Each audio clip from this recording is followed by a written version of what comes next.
The moment arrives when the mine expert prepares his equipment and carefully tries to locate the bomb underneath Sarah. Sergeant Marchand helps by showing him the untouched bouncing mine, only to receive ill news that he cannot deactivate the mechanism due to its design.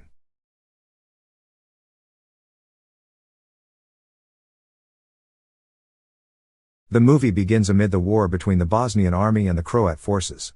A few displaced Bosniak soldiers traverse a foggy area in the middle of the night. Though able to rest, their guide prohibits them from smoking to avoid detection from enemies. The men talk amongst themselves and complain about their plight. Confirming that the coast is clear, the men sleep until dawn. However, when they awaken, they soon realize they have crossed no man's land upon seeing a Serbian militant flag. Bosnian soldiers kill most of the men on sight, leaving the rest wounded in the trenches. The Bosnian troops watch from a distance as their relief squad falls, with the commander alerting HQ of the situation. Unbeknownst to them, the Bosniak soldier, Siki, survives with a wound on his shoulder. Meanwhile, the Serbian officer asks for a volunteer in his unit to survey the middle of the trench and locate survivors. He entrusts the tasks to his second-in-command and a new recruit, Nino, who has never been in combat. He tells the men to return to the base around nightfall to avoid conflict. Soon after, Siki makes his way to cross the other side of the trenches, carefully hiding behind the bushes so that he does not get spotted. Though injured, he arms himself with a rifle and prepares to defend himself from invaders. After enjoying a smoke, he tries to locate some supplies inside the fort. Suddenly, he hears a noise and sees the two Serbian soldiers breaching inside the trench. He immediately hides inside and arms himself with a combat knife as they look around. The men search the room but leave immediately after confirming it is empty. Siki steps out and quietly grabs the rifle before returning inside the fort. The lead Serbian officer rummages through one of the dead soldiers' belongings and presents Nino with a bouncing mine, explaining how the enemy can trigger it to explode. He demonstrates its power by digging the mine underground and laying the dead body on top, confirming it has triggered the pin. Nino is ordered to pull the wire but is too cowardly to perform the task.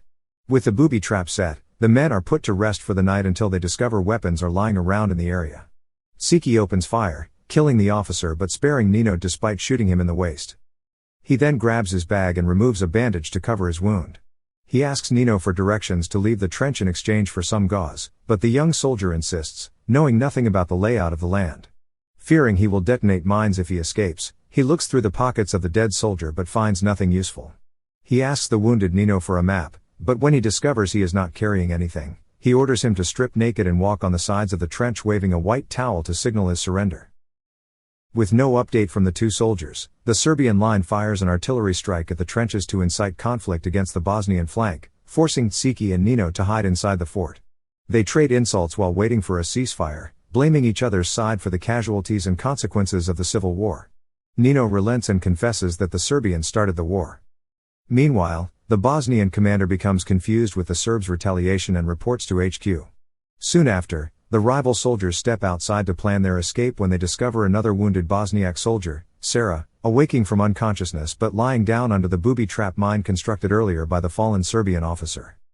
Siki demands Nino disarm the bomb, but the naive soldier insists he will endanger their lives if he attempts to do so. Though the Bosniaks contemplate killing him, Siki hesitates, believing he can assist in their survival inside the trench.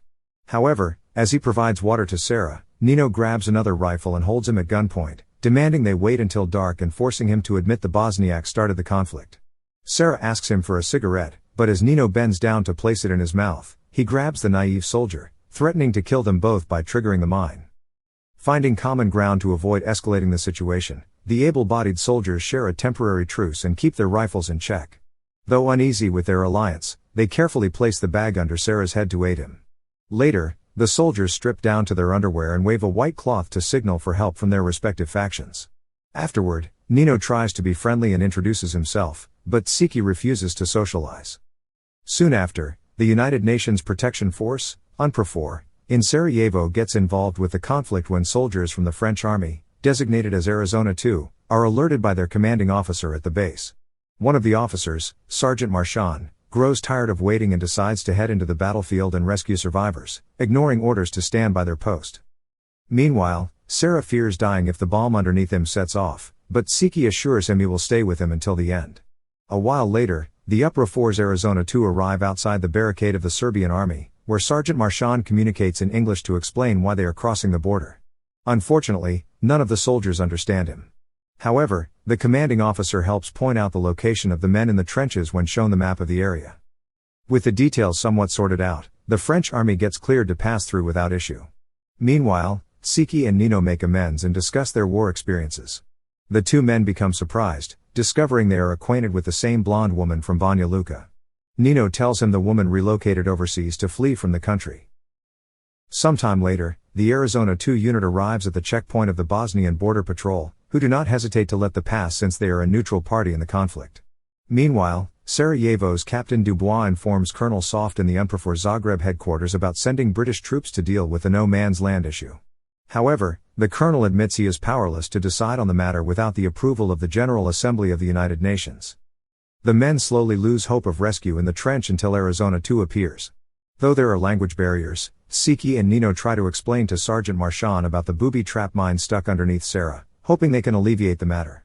The sergeant immediately radios for a mine squad to detonate the bomb, but the commanding officer at headquarters orders his unit to pull out of the area in 5 minutes or get arrested by the United Nations police.